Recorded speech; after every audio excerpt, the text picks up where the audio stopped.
Hey everybody, this is Scott Kearney, the CEO and founder of PositiveEarth.com. We are essentially looking to connect sustainable startups with the resources necessary to scale.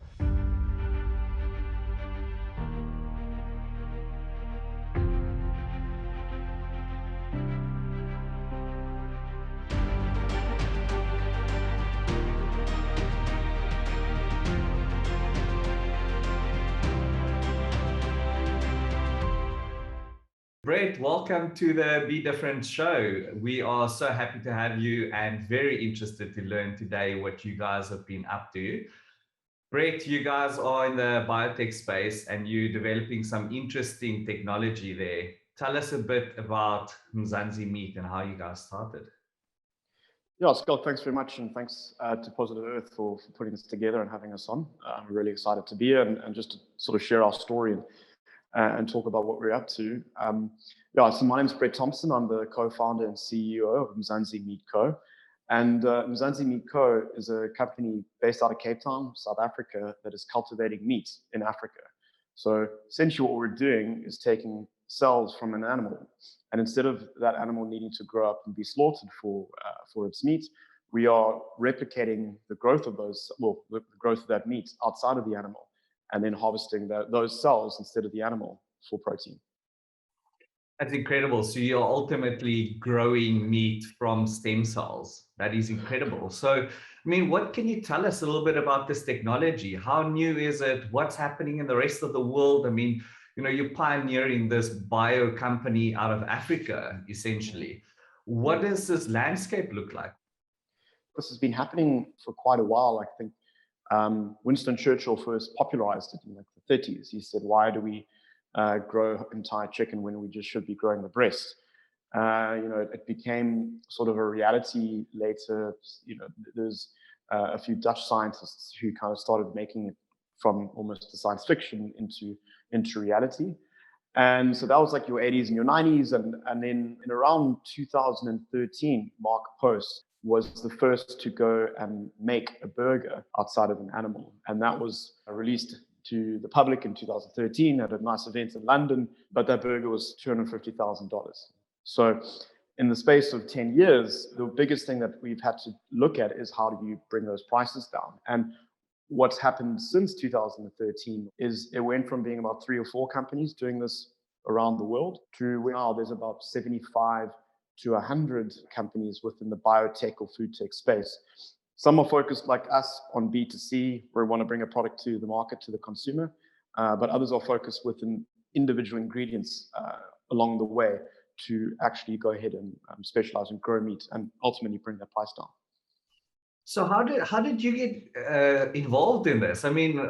This is quite exciting, but it is also a highly specialized, very technical field, and bringing something with that level of technology to Africa is quite brave, I must say. So well done for that. But how do you get into this? Look, I think what's been unique to our journey, and I've co-founded this company with Jay van der Walt, who's our COO and looks at the technical side of things. Both of us didn't come from a scientific background. My background is food marketing, retail, and he's a business analyst by day, but he's sort of taught himself over the last 5 years sort of everything there is to know about doing cultivated meat. So there was something there about the tenacity, the fact that we were non-scientific people trying to bring in a very scientific and a very challenging biotech business into Africa. When we were beginning these conversations, there were no one that sort of almost understood what we're doing. So we were trying to explain what we're up to, also ask for money, and then also say that we're the ones to do it. And I think what it kind of showcases the sort of South African entrepreneurial spirit. You've got to be scrappy. You've got to take chances. But after a while, you kind of get to specialize in a more honed approach. What we had to do was get people from other expertise in sort of medical science, in marine biology, PhDs from across the space, and then bring them into biotech and food tech. I think, it makes for an interesting approach to, the market. I like entrepreneurs or people that has this idea of how something works and then going and figuring it out. because it brings a different dynamic to that problem. But I think what you've spoken about now is something that every entrepreneur is probably really good at, is understanding the opportunity and then bringing people together or convincing people about this grand idea that you have and then pulling them into this thing. And so again, well done for pulling such an amazing team together. Brett, why is this so important right now? The Cultivating Meet, I mean, is exciting, and it is a big industry potentially. Tell us a little bit about what interested you in this, and why is it so important for people to take notice of this technology? Well, I mean, you brought up something there that I want to just tack on a little bit, is that opportunity. I think what we saw, I'd spent time in Germany, working in Germany, and Jay had worked with startups from Japan and the States. We just saw that there was a massive opportunity and there was no one doing it, to our knowledge, in South Africa and in the whole continent. And I think that's almost coupled with why the time is right and why the time is now. I think South Africa and Africa have an opportunity to get involved in sort of newer and emerging technologies that are able to look at challenges and problems on the continent and with a new, fresh look. We've seen what's happened with something like mobile and fintech. That's almost a given, that how that works within the continent, and that's like a nice proof of concept for other entrepreneurs to follow. And I think when you look at if you look at the continent broadly, I mean, the challenges that are faced are things that in where I was staying, Germany and the US, it's just taken for granted. It's not needed. Nutrition, early childbearing years, rearing years, and I think those are sort of very tangible challenges that something like food and good food can really address. And it's not as maybe daunting as when you maybe look at something like climate change or something like conservation. These are like poaching. These are like very difficult problems to address. I'm not saying the ones that we're trying to look at is any easier, but there is something more tangible than, you put food in a person's mouth, and if it's a good stuff, it hopefully should do the trick. So I think if you take a step back and look at where we are globally and in South Africa when it comes to intensive animal agriculture, it happens, it exists. I think South Africans have a viewpoint that for the most part it's free-ranging animals, which is to some degree correct, but for the most part, particularly when it comes to things like chicken or how we catch fish, these are not your Farmer Browns and your friendly fishermen going out with a fishing rod. These are massive, massive entities that are taking vast amounts of protein out of the system, in the sea at the least, and then distributing them to us in ways that probably could be more innovative and more efficient. And I think that's what we believe what we're doing is becoming more efficient at that protein process. Yeah, I like that. It's not only about the efficiency of production and food security, but also, you say it's, you mentioned it's not as big as a problem of climate change, but it is the biggest contributor to climate change. So, there's a multitude of challenges that you are actually addressing with, I would say, a simple product, which will hopefully become eventually. And I think that's where we need to get the economies of scale to be able to get there. But I know that you are also very interested in sustainability and understanding all of this. But what does it mean to you, and what does it mean to your application within this industry? I think when it comes to sustainability and what it means to us as a company is that we want to be doing things better than they were done before. And I don't ever think that the way we've done it is going to be the same, but maybe the output is going to be the same. If you look at meats, or if you look at dairy, if you look at animal proteins, it's changed vastly over the last 50, 60 years. And that's had a massive impact on whether it's soy grown for cattle in the States and from the Amazon, or the use of oils from Southeast Asia. So look, I think there's such an obvious question, like what are we doing to the planet and how can we change it? And I think some of the solutions are sort of a bit daunting for most. Whereas for me, food, if you get it right, it's a simpler solution to sustainability if people, South Africans particularly, are not losing out on their braai.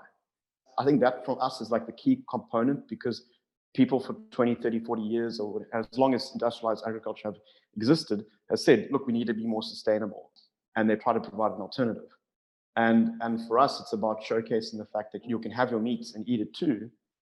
And it might just be that it's more sustainable than the current options. I like that as an approach. I think I often look at especially market problems that companies might be facing, and we often try and almost force a product down people's throats instead of looking at what they're already doing and then solving for that and then applying within that application. And so I think what you're referring to is like, have your meat and eat it too, or have your braai and eat it too.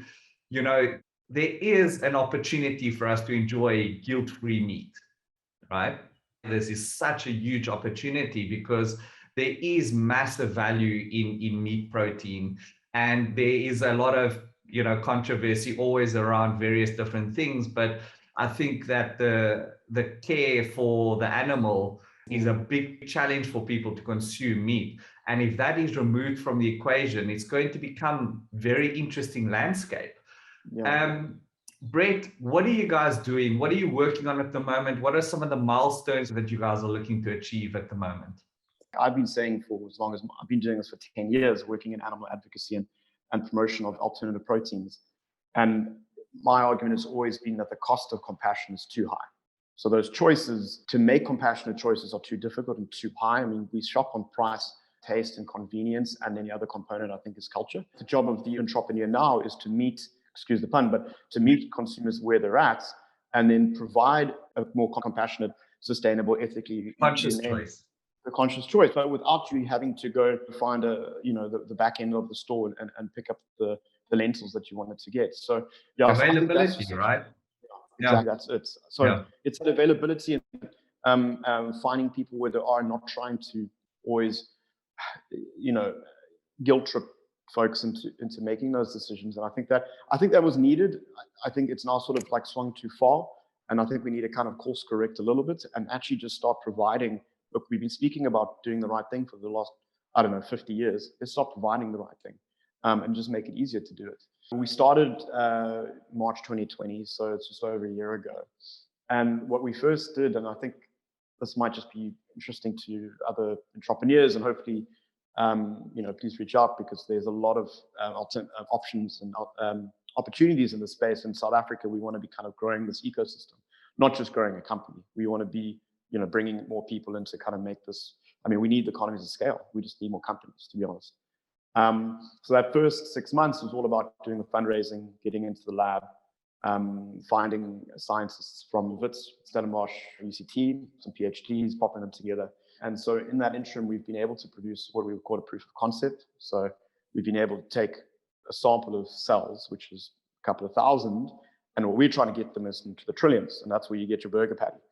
So we've been able to get sort of not all the way to a burger patty, but we've definitely been able to get to that proof of concept size to showcase that the technology is possible. So we've been able to take a few thousand cells and bring them up to tens and tens of millions and at the moment. And then we're then sort of going now from bench to pilot production size. So we're sort of in the middle of that. We're hoping to have Africa's first cultivated meat ball within this year. And then really we want to get consumers by the end of this year, probably early next, to be able to try it. It won't be in pick and pay, but it'll be on a smaller scale, and using those milestones, the proof of concept, the limited sampling to people, and to just showcase to show South Africans what it is. We then want to go out and do our seed raise, and then that will help us getting into scale and some type of pilot production that we would then look to, if we can, with regulation, sell. If not, to at least get it out to more people. It's amazing. Can you give us any indication of what that first product to market would look like? Is it a chicken wing, or is it a steak? Is it what would that be? Our first goal is to make a burger. It's just because we want to make the iconic thing that you can pop on that's why we have the Nguni cow behind me, a beef burger, with the goal of being also drawing upon indigenous cell lines from South Africa and Africa. So a burger, and then ultimately our first route to market is we want to make boerewors. It's real South African. You don't get more South African than that. Boerewors, and there's a couple of reasons for that, but one of the other things is fat. I mean, fat is what makes meat. I mean, that's that mouthfeel. So fat is such a key consideration for us. And on the sideline track, we are looking at things like chicken. To be honest, the most likely route to market is going to be some type of blended product. People will be able to eventually, but to grow like a full-on steak, that's quite a little bit down the ways. So it's a blended product, maybe with some plant protein, animal fats, and cultivated animal fats. That might be sort of the first route to market. But the short answer is boerewors. That sounds incredible and very complicated. I'm glad that somebody else is doing it, and I don't have to worry about that.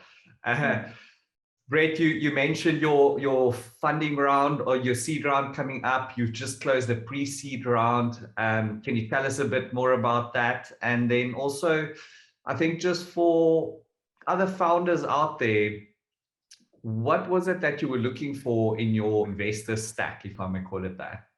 I think there's something important, particularly in an early stage company like us, and I think like a lot of the companies that the founders that you'll be talking to, is making sure that you align on mission and vision.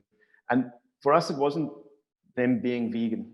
I mean, a lot of our investors are, but it wasn't necessarily being about that. But we were reaching out to guys and women that were just keen on new ideas and open to new things. And if you look at their investment portfolio, it showcased that. So it wasn't necessarily that they were only focused on our industry or only focused on like saving the planet, but they were sort of just open to new ideas and to take a leap. In the most part, that's what you're asking them to do.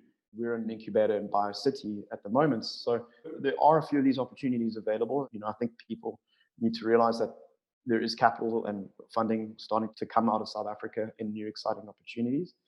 And but for the most part, in the beginning, we were looking at American angel investors, sort of small checks, and then similar thing with Europeans.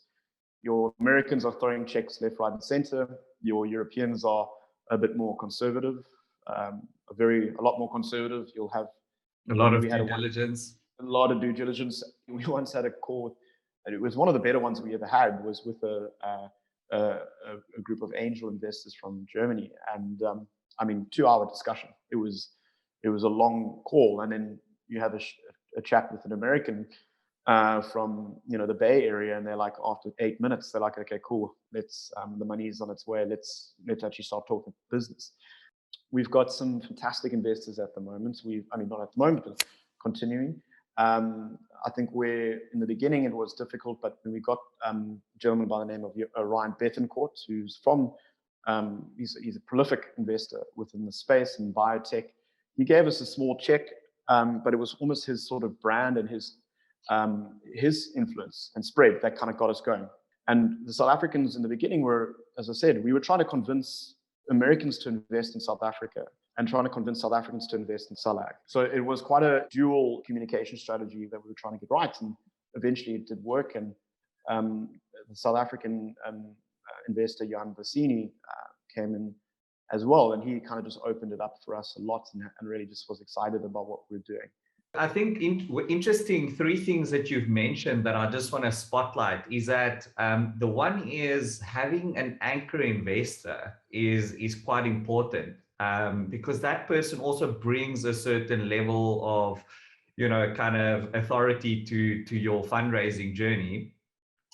So that was quite interesting to note. And then the other thing is due diligence, and I think the understanding of due diligence, which happens during the fundraising process, So like you say, like these German investors that were like quite meticulous in what they asked you, and the Europeans, and asking you these things. And what I've found personally from that fundraising journey and going through all of that is that you learn a lot about your own company, because you asked certain questions about how you're going to convert, how you're going to market yourself, how you're going to, kind of scale this project. And it's sometimes things that we haven't thought about. So that is quite important, I think, to note for new founders as well, is that, you need to get out there. You need to go and almost, be questioned, so that you can learn better about what you're doing. And then the third one is the due diligence on the actual investor, right? So like actually checking your investor, making sure they're a good match for you, asking around, interviewing people, even I don't know if you've gone that far, but even interviewing companies that they've invested in to understand how do they work with you? Do they add value? Do they actually do what they say they're going to do? It's a trade. So like you've got to make it mutually beneficial for each other and understand what incentives are driving each one. And so I think we, in the beginning, you obviously, you just take whatever you get. And I still have that mindset to some degree, but then I've got now a team that we go and say like, come on, let's just think about this a bit more. And then that's quite nice because we balance each other out. But I think you've got to ask questions. I mean, pick up the phone. You can find quite quickly, particularly in South Africa, you can find out a little bit about them. And then you'll also get it in the beginning. The due diligence you'll see is like, what are they asking before the money's in the accounts, for your accounts, and you'll get an understanding of what kind of person or what kind of investor they're going to be, and then it is up to your decision to say yes or no. And you get these calls that you have with investors. I mean, they ask you everything on the fly, and if you aren't able to like showcase like a relatively, you don't have to be in unison. I don't think they expect that as a team, but they just definitely think that you've got to front and say like, you understand the marketing component, you understand the finance, you understand the R&D, and there's a picture and a narrative that really makes sense. And it's just about kind of bringing that narrative forward. And that's what we are doing, particularly when we're going into our seed round. The other thing with the investors is that you do plug into their networks, and it's incredible. And it's not necessarily just their money. Our one pre-seed investor, he's from New York, just a great guy, Kunal, and he's like, talk to this person, talk to that person.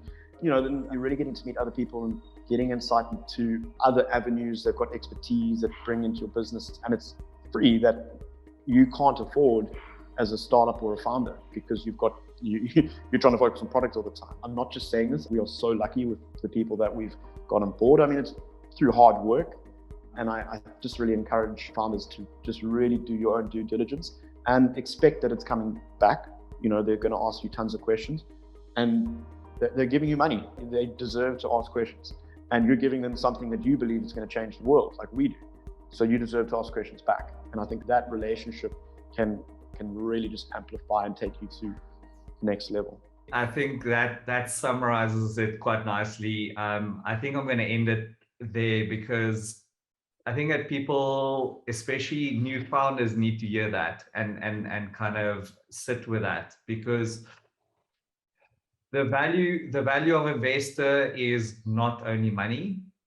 And the way for us to move all of these, kind of challenges to, environmental changes and to shortage of food and poverty and all of these things, is to convince investors of how we are solving those challenges, and then finding the people that care about those things as well, and bring them on our journey. I think convince them to join our journey. Mm-hmm. And just the last thing is that, like, ultimately it is the customer that we are trying to convince. And I say this to the team. I said it to the team quite a bit. At the moment, we're trying to like make 5-10 people happy. Let's say our investors. I want to make 1 million South Africans happy. I want to then make however many millions of Africans happy. And that's the goal. That's always got to be about how you get that product out there. And the people that you bring along the journey are the ones that are going to shape it and then make it that much more impactful. And it's just up to the founders to make it happen and making sure it sticks to their own personal alignment and mission. Yeah, we can't do it alone. Exactly. Great, amazing. Thank you so much for your time. Really appreciate it, and all the best with the year ahead and those ambitious milestones that you've got. We look forward to chowing a burger next year sometime, and yeah, all the best. Yeah, thanks very much, Skulk, and thanks, to Positive Earth again. Thanks for having me. Cool. Thanks, Brett. Keep well. Cheers. To join the sustainability startup movement and to connect with founders, investors, and other activists, head over to positiveearth.com and sign up to the latest news on how sustainable startups are changing the world.